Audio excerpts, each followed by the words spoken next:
Until death, all defeat is psychological. One thing about life that's so cruel is that it comes to us in great moments and it comes to us in unexpected, harsh moments. And yet it's cruel, but at the same time, it's a beautiful gift to experience and live everything. The great thing about life is you can either have your heart closed or your heart open, but you can't have both. And if you experience the great things, that means you got to fully experience the bad things. Life lends itself to the people who are willing to feel, not being guided by their emotions, but simply just letting them be what they are. I remember when I passed through this super hard valley in June, and I just told my therapist, man, I just don't know what to feel. And he was saying, feel it all. It's the ability to be able to feel it all, to be able to cry when you're hurt, to be able to cry tears of joy when you're laughing like crazy with the boys or when you're laughing like crazy with your significant other.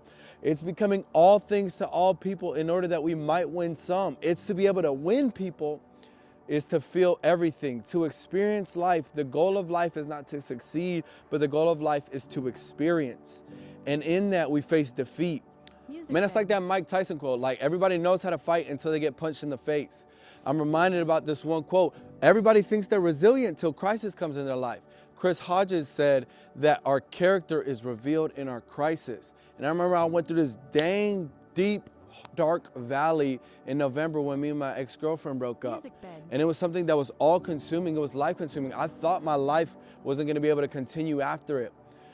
But I was reminded of this quote that I'm gonna read real quick. It said, truth is not what you want it to be, it is what it is.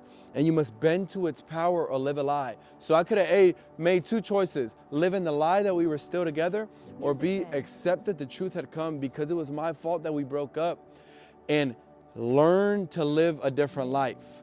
I have to learn to fail again. Life is not about escaping failures, and life is not even about escaping valleys. It's about God being able to transform us through the valley into the mountaintop. It's about being willing to go through the furnace of deep pain and come out. The Bible says that He'll turn our mourning into dancing. He's going to loosen our sackcloth so that we can be free.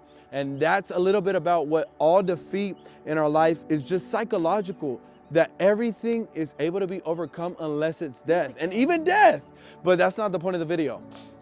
So the grass is greener where you water it. It's about not escaping from life, but it's about moving towards it in the midst of defeat. The beautiful thing about not wanting or not needing to be perfect is that you get to live in imperfection and be glad about it. The reason why these trees and this landscape is so beautiful is not because it's the perfect tint of green, or not even because the tree looks fire, but the tree looks fire because it's not perfect. It's not in like some straight Lorax pose. It's broken and messed up. And in our approach to life, we ought to approach it not wanting to shrink back and not wanting to not fail, but being ready to prepare to fail, or not even prepare to fail, but being ready to know that we are going to fail one day. I thought about this quote on Substack. It said, fail again. For the sake of life, for the sake of your own life, do not give in to apathy. Fail again. Try again. I'm thinking about this old stoicism story, and it was about Roman warfare and how they used to fight with swords. And it was picturing this one idea of this army that was clearly under weapon versus this bigger army. And they said, okay, we have this army coming against us, but what are we gonna do? Turn our backs against the enemy and just admit defeat? No. How are we gonna give ourselves a fighting chance if we refuse to wield the sword that we've been given?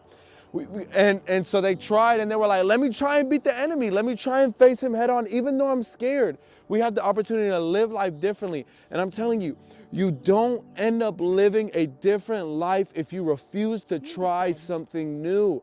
For the sake of your own faith, I'm asking you to please try something new, bro.